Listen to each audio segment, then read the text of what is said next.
dengan tatapan yang datar namun dengan sedikit raut kebingungan. Ayo silakan ikut gabung bersama kami, kata perempuan tersebut mengajakku dan temanku ke kampungnya. Kami juga tidak, Pak. Mohon maaf, ucap Reno dan Dito. Kalian harus tinggal di sini selamanya.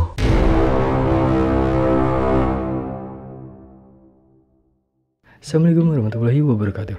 What's up guys? Kembali lagi bersama gue Paul. Untuk kalian yang pertama kali nonton ke video ini, di sini gue menjelaskan tentang misteri dunia, mitologi dunia, sejarah dunia, dan semua perihal tentang misteri. Di video kali ini, gue akan membahas tentang sebuah perjalanan pendakian gunung, yang dimana tiga pemuda ini ialah pemuda yang sompral, khususnya untuk para pendaki, bahwa di gunung kita tidak boleh sompral sembarangan, dan yang lebih penting dari pendakian adalah jaga kebersihan. Jadi pemuda ini adalah pemuda yang sompral, dan akhirnya para penunggu gunung itu mengganggunya dan sampai dibawa ke alam jin. Gimana? Penasaran dengan videonya? Sebelum kita melanjutkan ke videonya guys, jangan lupa klik tombol subscribe, like, dan komen ya. Dan jangan lupa nyalakan lonceng notifikasinya agar kalian tidak ketinggalan video terbaru dari gua guys. Oke, kita langsung aja ke videonya. Di sini aja.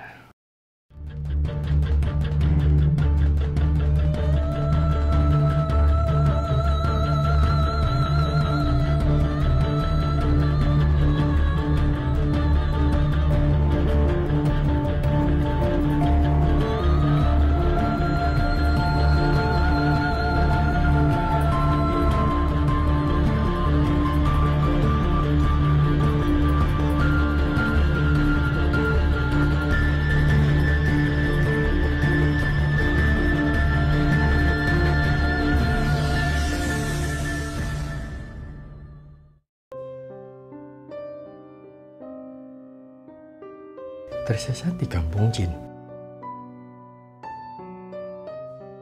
Serius ini bertiga doang mendaki? Firasatku tak enak deh. Ucapan ragu tentang pendakianku bersama Reno dan Dito yang bersama-sama mendaki gunung hanya bertiga saja. Kenapa kamu masih ragu aja, Bimo? Bukannya kemarin kamu yang mengajak mendaki gunung? Tanggapan Reno yang menangkap keraguan dari sikapku. Ayolah, jangan ragu. Saatnya kita berangkat mendaki, walau hanya kita bertiga. Ucap Dito mencoba meyakinkanku agar tetap mendaki gunung. Sore itu, gerimis hujan turun sesekali. Langkah awal pun dimulai untuk mendaki sebuah gunung yang sering didaki oleh banyak orang. Aku hanya bertiga bersama Reno dan Dito mendaki gunung di sore itu. Rencananya yang mendaki gunung jumlahnya 5 orang, akan tetapi 2 temanku memutuskan dan jadi ikut naik gunung karena punya agenda lain. Sebenarnya di perjalanan aku ragu untuk mendaki, hingga sampai tempat pendakian pun aku ragu untuk ikut mendaki. Karena malam sebelum berangkat mendaki, bermimpi aneh karena mengalami sesuatu yang aneh di mana saat pendakian terjebak di kampung yang aneh dan bertemu dengan seorang gadis yang cantik jelita namun menimbulkan firasat yang tidak enak. Hawa dingin di sore itu mulai begitu terasa, aura mistis pun mulai terasa sore itu seiring hari berganti dari siang berganti ke malam hari. Suara binatang malam mulai bersahutan. Angin malam serasa menembus kulit meskipun sudah memakai jaket yang cukup tebal. Hanya cahaya senterlah yang menerangi kegelapan yang menyelimuti. Serak. Suara aneh muncul memecah sunyi. Namun bagiku dan temanku itu dianggap sebagai ranting yang jatuh. Serak. Puh. Suara aneh kembali muncul begitu saja dan kini muncul sekelebatan putih yang muncul begitu saja di hadapan, disertai dengan aroma busuk yang menyengat. Kamu kentut ya? Canda Dito kepadaku. Dia memang orangnya humoris dalam kondisi apapun. Hush, jangan asal ngomong. Aku malah ngeri nih. Takut ada penampakan hantu. Ucapanku bergetar karena mulai dilanda ketakutan. Gitu aja takut. Kalau ada hantu, aku malah mau pukul dia. Hahaha, ucap Reno sembari tertawa seakan menantang. Namun yang aku lihat dia hanya sekedar bercanda semata. Dan memang dia orangnya berani dan kurang percaya pada sesuatu yang berbau mistis. Tanpa ada sebab. Setelah Dito dan Reno bercanda, tiba-tiba angin berhembus kencang. Disertai suara yang mengerikan muncul. Tampak di samping kiri, agak jauh terlihat sosok kuntilanak yang seakan mendekat. Dan lebih kagetnya, di samping kanan terlihat ada sosok hitam besar dengan mata berwarna merah. Sontak, aku dan temanku bertiga berlari begitu saja menjauh dari tempat tersebut. Kalian sih bercanda berlebihan, jadinya kita malah terkena akibatnya, kataku sambil menahan marah kepada Reno dan Dito. Reno dan Dito hanya terdiam. Mungkin saja mereka berdua mengaku salah, namun malu untuk mengungkapkannya. Perjalanan kembali dilanjutkan. Semua itu berjalan lancar begitu saja tanpa ada hambatan yang berarti. Rasa lelah begitu terasa dan angin malam masih begitu menusuk kulit dan lebih dingin dari sebelumnya. Samar-samar dari kejauhan terlihat cahaya dan terlihat seperti banyak keramaian. Hal ini membuat keheranan bertiga, baik aku, Reno maupun Dito. Hingga akhirnya bertiga memberanikan diri untuk mendekat. Kok aneh ya? Ada perkampungan di hutan. Perasaan kata mereka yang mendaki di sini nggak ada kampung. Ucap Reno keheranan seperti yang dirasakan olehku dan juga Dito. Selamat datang di kampung Butuwarto. Ucap seorang perempuan cantik jelita yang tiba-tiba muncul di samping. Aku terkaget dengan sosok perempuan tersebut karena sosok tersebut adalah sosok yang muncul di dalam mimpiku. Sedangkan Reno dan Dito seakan tanpa ekspresi dan dengan tatapan yang datar, namun dengan sedikit raut kebingungan. Ayo silakan ikut gabung bersama kami, kata perempuan tersebut mengajakku dan temanku ke kampungnya. Mataku bertatapan dengan Reno dan Dito. Mereka pun mengangguk dan mengikuti sosok perempuan tersebut. Perempuan tersebut mengajakku bersama Reno dan Dito ke sebuah balai pertemuan yang di sana kumpul banyak orang. Silakan duduk anak muda, ucap tokoh yang sepertinya tertua di sana. Aku dan temanku pun duduk meletakkan ransel. Di sana terlihat banyak jamuan yang tersaji. Silakan disantap, ucap tertua tersebut.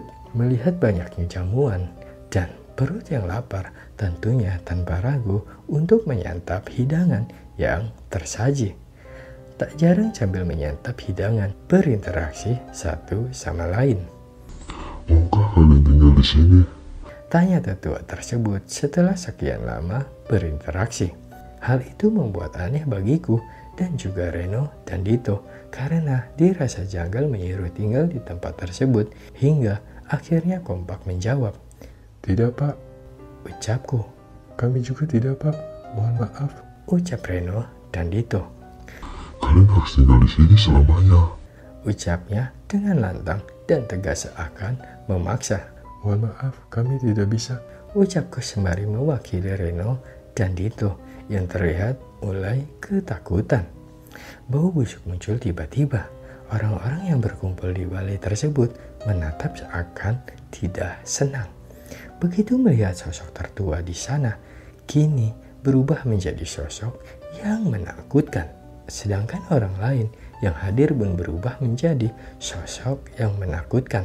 Ada yang menjadi sosok hantu, hingga mereka yang mewujudkan seperti para pendaki dengan wajah yang mengerikan. Ada yang berdarah-darah, dan ada juga yang bagian tubuhnya hilang sebagian. Sontak kami bertiga segera berlalu menjauh dari balai pertemuan tersebut sembari berteriak dan tak lupa membawa ransel. Namun naasnya saat melarikan diri malah terpisah satu sama lain hingga akhirnya aku hanya sendirian di tengah gelapnya malam. "Reno, Dito," teriakku membaca heningnya malam, namun tiada jawaban. Rasa kantuk pun mulai terasa, perlahan rasa lelah begitu terasa, dan pandangan pun terasa berkunang-kunang hingga akhirnya kesadaran pun hilang dan ujungnya tak ingat apa-apa. "Syukurlah kalian sudah sadar." Sebuah suara membangunkanku dan ternyata aku, Reno, dan Dito dikerubungi banyak orang.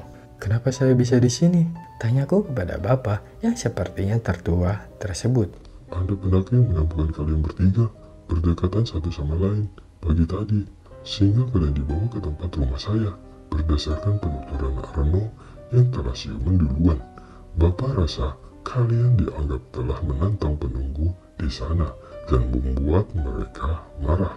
Bukan hanya itu saja, kesalahan kalian salah memilih waktu untuk mendaki karena masa tersebut portal gaib tengah terbuka, sehingga kalian tanpa sengaja ke alam lain. Masih untung kalian selamat, karena banyak mereka yang tak beruntung dan ditemukan sudah tak bernyawa. Ucapan tertua atau tokoh daerah tersebut dengan sedikit marah kepada bertiga, baik itu aku sendiri, Reno maupun Dito. Kami mengaku salah, Pak. Mohon maaf, ucapku mewakili teman-temanku. Di gunung ini ada kampung Jin Butuwarto. Terkadang banyak pendaki yang tersesat masuk ke dimensi lain, yaitu ke kampung Jin Butuwarto, hingga akhirnya ada yang berakhir tinggal nama. Berhati-hatilah saat mendaki gunung dan jagalah kesopanan, baik perkataan maupun perbuatan, dan pilihlah waktu yang tepat saat mendaki. Ucap bapak tersebut menasehati. Hari itu aku, Reno, juga Dito dijemput orang tua masing-masing pulang ke rumah. Dari pendakian tersebut ada pelajaran berharga yang bisa aku ambil, yaitu saat mendaki gunung harus menjaga kesopanan baik perkataan dan perbuatan, karena di gunung kita tak bisa asal bertindak dan harus menjaga diri dari segala sesuatu yang buruk yang ujung-ujungnya bisa merugikan diri kita sendiri. Nah, kesimpulan dari video ini adalah kita harus jaga bicara, jaga tata krama, jaga kebersihan, jaga lingkungan alam. Agar kenapa? Agar alam ini selalu bersih, selalu sejuk. Nah, untungnya pemuda ini bisa selamat dari gangguan makhluk di gunung itu. Yang dimana kalau sampai dia tidak berhasil lolos dari alam jin itu, maka mereka secara otomatis guys, mereka akan meninggal dunia. Oke guys, sebelum kita berpisah, jangan lupa klik tombol subscribe-nya, like dan komen, dan jangan lupa nyalakan lonceng notifikasinya agar kalian tidak ketinggalan video terbaru dari gua guys. Sampai jumpa di video selanjutnya.